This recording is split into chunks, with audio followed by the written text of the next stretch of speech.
भी बेइज्जती के साथ पेश आते हैं, आप छोटा जिएंगे, जल्दी बीमार होना शुरू हो जाए।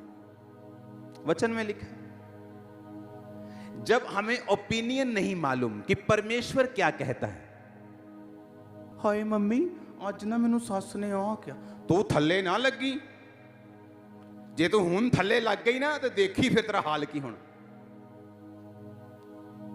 वचन क्या कहता है? जब चर्च में तुम वचन सीख जाओगे कि अपने माता और पिता का क्या कर, दैट्स इट। कोई तो जन हो जिसके सामने तुम झुक सको, ताकि दुनिया तुम्हारे सामने झुक सके। जिसके सामने झुकना हो और तुम अपनी गर्दन को अकड़ा लो तो तुम दुनिया से छित्तर और मार खाते हो। फिर दुनिया तुम्हें सिखाती है। जिसने बाप की मार खाई है उसने दुनिया को सिखाया है, जिसने बाप की नहीं खाई दुनिया ने उसे सिखाया है। हर जना खना सिखाता है। हालेलुया। जब हमें ओपिनियन मालूम होगा जीसस क्राइस्ट का क्या ओपिनियन है, क्या आवाज है मेरे करंट मसले के ऊपर, मेरे बिजनेस के लिए, मेरी लाइफ के लिए, मेरे घर के लिए, मेरे बच्चों के लिए, मसला उस दिन हल हो जाएगा, तुम ब्लेस हो जाओगे। लेकिन वो मालूम कहां से होगा? वचन की गहरी शिक्षा से, बाइबल के साथ जुड़ने से। 10 तरह के गुनाह करके अगर बाइबल पकड़ेंगे तो बाइबल आपसे बात नहीं करेगी, वो आपसे बात करती है। उसने मुझसे बात की है 2004-5 में, जब मैं स्ट्रगल कर रहा था अपने फेथ में, हीलिंग नहीं ले पा रहा था, परमेश्वर के वचन ने बात की, हे मेरे प्रिय भाइयों हियाव बांधो, दृढ़ रहो, क्योंकि तुम जानते हो मसीह में की गई मेहनत व्यर्थ नहीं जाती। मुझसे परमेश्वर का वचन बात कर रहा था कि तुझे मेहनत करनी है। 20 मिनट की प्रेयर से 2-3 टाइम तो करता तो तुझे इतनी बड़ी हीलिंग नहीं मिल सकती। तेरी लाइफ में बड़ी योजना, मेहनत करनी स्टार्ट कर। तब 2.5 घंटे, 3 घंटे, 8 घंटे तक चला गया तो परमेश्वर ने उसका उत्तर दिया। वचन बात करता है। अगर आप भी प्यासे हैं वचन को सीखने के लिए, खुदा का ओपिनियन समझने के लिए, उसकी जानकारी लेने के लिए। हालेलुया। आराम से तू सेवकाई को चला लेगा। अगर आज हम यहां बैठे हैं तो ये चर्च 100 ब्रांचेस क्रॉस करने वाली है, और आपको लगता है कि बड़ी सिरदर्दी होगी, 100 चर्चेस सिरदर्दी होगी। मैं आपको बता रहा हूं, आज से 4 साल पहले जो अकेली चर्च की ये वाली सिरदर्दी थी, उससे आधी से भी कम है 100 चर्चेस की। रीजन कि हर साल आप ग्रेस में बढ़ते हैं, हर साल आप वचन की नॉलेज में बढ़ते जाते हैं, हर साल परमेश्वर के साथ आपका संबंध और मजबूत होता जाता है, आप और सीखते जाते हैं। जितना आप सीखते जाते हैं उतना आप आनंदित होते जाते हैं, उतना आपको इजीनेस में चलना आ जाता है, उतनी ग्रेस आ जाती है, हर काम आसान होता है और वचन पूरा होता है। तो अधिक कुशल से रहेगा, अधिक कुशल से, ज्यादा आसानी से तू अपनी लाइफ को बिताएगा। जब तुझे वचन सीख जाएगा तू वचन को मानने लगेगा, तू अपने शरीर को इग्नोर करने लगेगा, तू आत्मा की बातों को सीखने लगेगा। तो कितना इंपॉर्टेंट है राइट संगति में जाना और वचनों को एग्जैक्टली सीखना जिस तरह परमेश्वर सिखाना चाहते हैं, कितना जरूरी है। देखो, अगर आपकी उम्र पहले से लिखी हुई है कि भाई इसने 70 साल जीना है, तो मेरे को यह बताओ इसको कन्विंस मैं कैसे करूं कि अच्छे कर्म कर, क्योंकि इसने ना तो स्वर्ग देखा है ना नरक देखा है, तो ये अच्छे कर्म क्यों करे? अगर 70 ही भोगनी है, बुरे करके भी अच्छे करके भी, तो मैं क्यों ना अपनी लाइफ को एंजॉय करूं, जाऊं घूमूं जहां दिल करता है, जो किसी को गाली निकालूं, जो दिल करता है करूं, अफरा तफरी मचाऊं पूरी। मैंने तो 70 ही जीना है, तो फिर मकसद नहीं रहा। परमेश्वर ने कहा मेरे द्वारा तेरी आयु बढ़ेगी। क्या लिखा भजन संहिता 91 उसकी लास्ट आयत में? मैं तुझे दीर्घ आयु से तृप्त करूंगा और मैं तुझे अपने उद्धार का दर्शन दिखाऊं। हिंदी में थोड़ा सा ट्रांसलेशन सही नहीं है। I will show you my salvation, कि मैं तुझे अपना उद्धार दिखाऊंगा।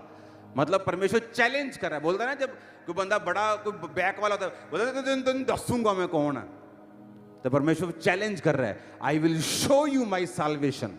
तेरे बच्चे, तेरा फाइनेंस, तेरी मिनिस्ट्री, तेरी सेहत, तेरी लाइफ, सब कुछ मैं तुम्हें दिखाऊंगा, अपना उद्धार, कि मैं जीवित परमेश्वर हूं, मुर्दा नहीं। कहता आई विल शो यू, मैं तुम्हें दिखाऊंगा। जो परम प्रधान के छाए हुए स्थान में बैठा रहेगा वो सर्वशक्तिमान की छाया में ठिकाना पाएगा। उसके छाए हुए स्थान का मतलब है, अगर मुझे एक विश्वासी की कुर्सी मिली है, मैं उस कुर्सी को छोड़ नहीं सकता एक सुंदर औरत के लिए, एक दारू के कप के लिए, वो 2, 4, 5, 10 लाख के लिए। वो कुर्सी कैसे छोड़ दी जाए जो विश्वासी की है, एक पाप के लिए। तो परमेश्वर ने कहा जो उसके छाए हुए स्थान में बैठा रहेगा वही उसकी सुरक्षा को पाएगा, दूसरा नहीं। आमीन। हमें मालूम होना चाहिए कि परमेश्वर की थिंकिंग, सोच उसका क्या है। मेरी लाइफ, मेरी उम्र, मेरे बच्चे, मेरी फैमिली, मेरे फाइनेंस के बारे में परमेश्वर क्या कहता है। हालेलुया।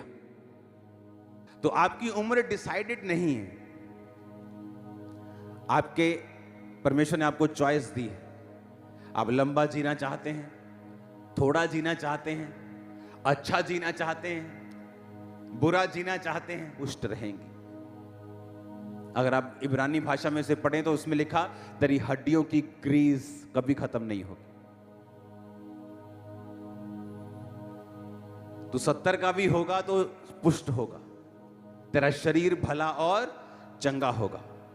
क्योंकि आप जैसे 60 में एंटर करेंगे, अब आप बोलने लगेंगे मैं हूं बुढ़ा हो चला, ऑटोमेटिकली मेरे गोडे का जाणगे, मेरे मोढे दर्द करनगे, मैनू साह हौली हौली आऊगा। क्योंकि ये आपने देखा है कहां पर, उस गिरे हुए संसार के अंदर जो शरीर और शैतान के द्वारा चलता है। जिस दिन आप उस संसार को छोड़ के बाइबल के अंदर घुस जाएंगे और अपने फोटो को देखेंगे, और अब परमेश्वर कहते हैं जब तू बूढ़ा भी हो जाएगा तेरी हड्डियां पुष्ट, तेरा शरीर भला और चंगा रहेगा। अब जब एक बूढ़े व्यक्ति को यह वचन मालूम होता है, वो क्या करे? वो इस वचन को क्लेम करे, बाइबल के अनुसार चलना शुरू करे, वो प्रार्थना करनी शुरू करे, वो रोजे रखने शुरू करे, वचन पे चलना शुरू करे, बिब्लिकल स्टैंडर्ड्स को पूरा करना शुरू करे। वो कहता मैं तेरी जवानी को उकाब के नई कर दूंगा। क्योंकि उकाब की लाइफ में भी आता है टाइम जब वो बूढ़ा होने लगता है, उसके बाद परमेश्वर फिर से उसको रिन्यू करता है, उसके पंख चोंच सब नया होता है। हालेलुया। तो मैटर ये करता है कि आप वचन को कितनी अच्छी तरह से समझते हैं और उसको कैसे लेते हैं अपनी लाइफ में। क्योंकि मोस्टली लोगों के लिए बाइबल एक रिलीजियस पुस्तक है जिसे वो पढ़ेंगे किस चीज के लिए? आधा घंटा पढ़ना है, 2.5 घंटे पूरे करने हैं। आप रॉन्ग दिशा में जा रहे हो। आपको बाइबल खोलनी है अपना आप जानने और समझने के लिए और परमेश्वर को समझने के लिए। जितना आप परमेश्वर को समझेंगे, आप अपने आप के बारे में समझेंगे कि परमेश्वर ने आपको किस तरह से बनाया है और वो आपको किस तरह का देखना चाहता है। आपका हार्ट जब बनाया गया था तो एक्चुअल में उसे हजारों सालों के लिए फंक्शन करने के लिए बनाया गया था। पता है कि नहीं? आदम की उम्र कितनी थी? 900 कुछ साल। अभी तो 900 कुछ साल थी, सबसे बड़ी शायद 969 साल थी। ये तब थी जब वो गिर गए थे ग्रेस से। इमेजिन करो कि गिरने के बाद थी 1000 साल जब पाप कर लिया था। सोचो अगर वो पाप ना करते, ये किडनियां, ये हार्ट, ये लीवर हजारों सालों के लिए काम करने के लिए बनाया गया था। इमेजिन परमेश्वर की टेक्नोलॉजी देखो क्या थी। आपके बाथरूम की पाइप्स होती हैं ना, जहां से सब यूरिन, सब पेशाब निकलते हैं। अगर आप उस पाइप को खोलेंगे 10 साल बाद तो पूरी गल जाती, पाइप मिलती नहीं, क्योंकि आपके यूरिन में एसिड होता है। वो एसिड जा जाके पाइप को भी गला देता है, लोहे को भी गला देता है, प्लास्टिक को भी गला देता है, जिसे गलने में जमीन में हजारों साल लगते हैं। और वो कहां से निकलता है? आपके अंदर से। बाथरूम आपके अंदर से, वॉशरूम, यूरिन आपके अंदर से निकलता है, लेकिन आपके अंदर को कभी चोट नहीं पहुंचाता। किस तरह का टेक्नोलॉजी, किस तरह का परमेश्वर ने आपको बनाया, आप इमेजिन करके देखो। और आपको कुछ नहीं होता। आप बाथरूम होल्ड भी करके बैठते हैं कितनी कितनी देर, 2-2 3-3 घंटे, तो जितना एसिड आपके अंदर है वो तो फाड़ दे सारी बॉडी, लेकिन आपको कुछ नहीं होता। आपका हार्ट 1000 साल के लिए काम करता था। जब आप सुधरे नहीं, बंदा जब सुधरा नहीं, तो परमेश्वर ने कहा बस इसकी शक्ल में ज्यादा लंबा नहीं देखना चाहता, ये ऐसा नहीं कि सब नरक चले जाएं, तुम्हारी उम्र 120 होगी। मूसा 120 का जब हो गया, बाइबल कहती है उसका शारीरिक ढांचा कमजोर नहीं था और मूसा की आंखें बिल्कुल सही देखती थी। आप वंडरफुली, फियरफुली बनाए गए हैं। आप जबरदस्त क्रिएशन हैं परमेश्वर की।